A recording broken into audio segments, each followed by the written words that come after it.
Into the Action News Jax newsroom, we have a picture of a woman accused of abusing her baby before the baby died.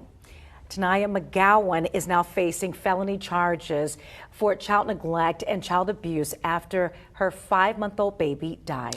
Investigators say she was caught on camera abusing that baby boy just days prior to the boy's death.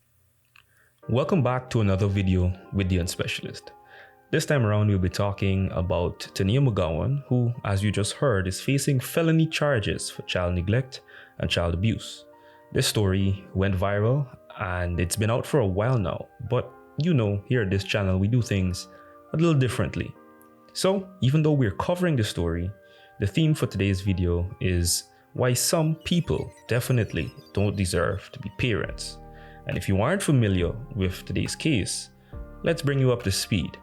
Feel free to skip ahead if you know the basic details. The arrest report states that McGowan says she put the baby boy to sleep around 8 p.m. on December 10th and didn't check on it until 2 p.m. the next day. She says then the baby seemed like it was sleeping, so she went back for a nap and around 4 hours later found the baby unresponsive. Upon investigation, management of the apartment complex made officers aware of surveillance video showing the mother abusing the child in the complex clubhouse days before. According to the surveillance video, the arrest report says she placed the baby down on a clubhouse couch before a bit later picking it up and, quote, forcefully slamming the baby back down on the couch. She then grabbed the baby's face, according to the arrest report, and forcefully twisted its head to the side before striking it forcefully, repeatedly on the back. Video then showed her once again twist the baby's head, strike it again, and put a throw pillow over its head before walking away. At this point, the question on most people's minds is, how could a mother do something like this to their own child? As usual, on Twitter and in the video comments, postpartum depression was the assumption. And of course, there were some weirdos with lots of sympathy for this monster of a woman. Comments like those only reveal that many people, especially the feminists and women who like to use postpartum depression as an explanation, don't have a working understanding of postpartum depression and use it as a boogeyman to explain away otherwise vile and irrational behavior. Even in cases where it may be valid, it's a convenient excuse applied to ignore other significant factors. It's a lot like how Christians blame the devil for their evil behaviors, simply because the devil is the personification of evil. So, if it's not postpartum depression or the devil, what could possibly lead a young mother to engage in such cruelty? Clearly, the behavior of the mother in this case is, well, it's tragic is what it is. I mean, it clearly is someone who has no ability to control her emotions, no impulse control. An important part of parenthood is the actual desire to have children. The worst thing that can happen to a child is being born into a situation where they just popped out. They just kinda happened. Or they were the result of a mistake. All of these are similar instances, and what makes them bad for the child is that the parents never factor the child into their lives. In the case of Tania McGowan, we know that this was unplanned parenthood because of how flippantly she talked about her pregnancy on her social media. Her Instagram posts say a lot about what she thought about her pregnancy and how seriously she was taking it. If you compare her pre-pregnancy posts to her posts while pregnant, we can tell that her lifestyle didn't really change much. She continued to drink alcohol and pretty much lived the same lifestyle she was living without any changes.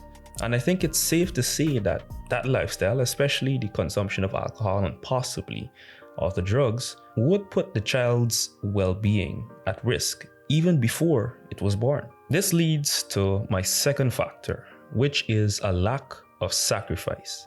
When it comes to parenthood, if you fail to make sacrifices for your child becomes the sacrifice. In addition to her baby Mecca being unplanned, Tania McGowan appeared unwilling to make the sacrifices for her child. Her lifestyle was incompatible with being the mother of a newborn. On the surface, she portrays herself as a striving young entrepreneur and businesswoman, hustling and trying to get it. You don't have to scroll too far to see that her business and hustle is part of an elaborate facade. Her business was called Bangle Me LLC, selling bangles, bands, toe rings, and other jewelry. In 2021, her LLC became inactive, and sometime after she became inactive, she rebranded to The Bangle Boss and continued to push her product on her Instagram. However, if you really pay attention, you can see that she's pushing a little bit more than just jewelry, especially with photos like these.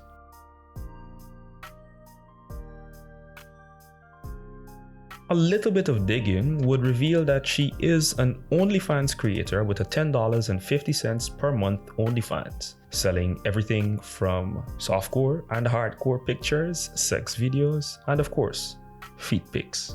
On the now deleted Duval Hose subreddit, it was revealed that Tania allegedly had a manager, or in other words, a PIMP, and was set to go on tour, whatever that meant. There were also several allegations of escorting. I wasn't able to find definitive proof of this. However, she definitely was into taking girls' trips and creating adult content along the way.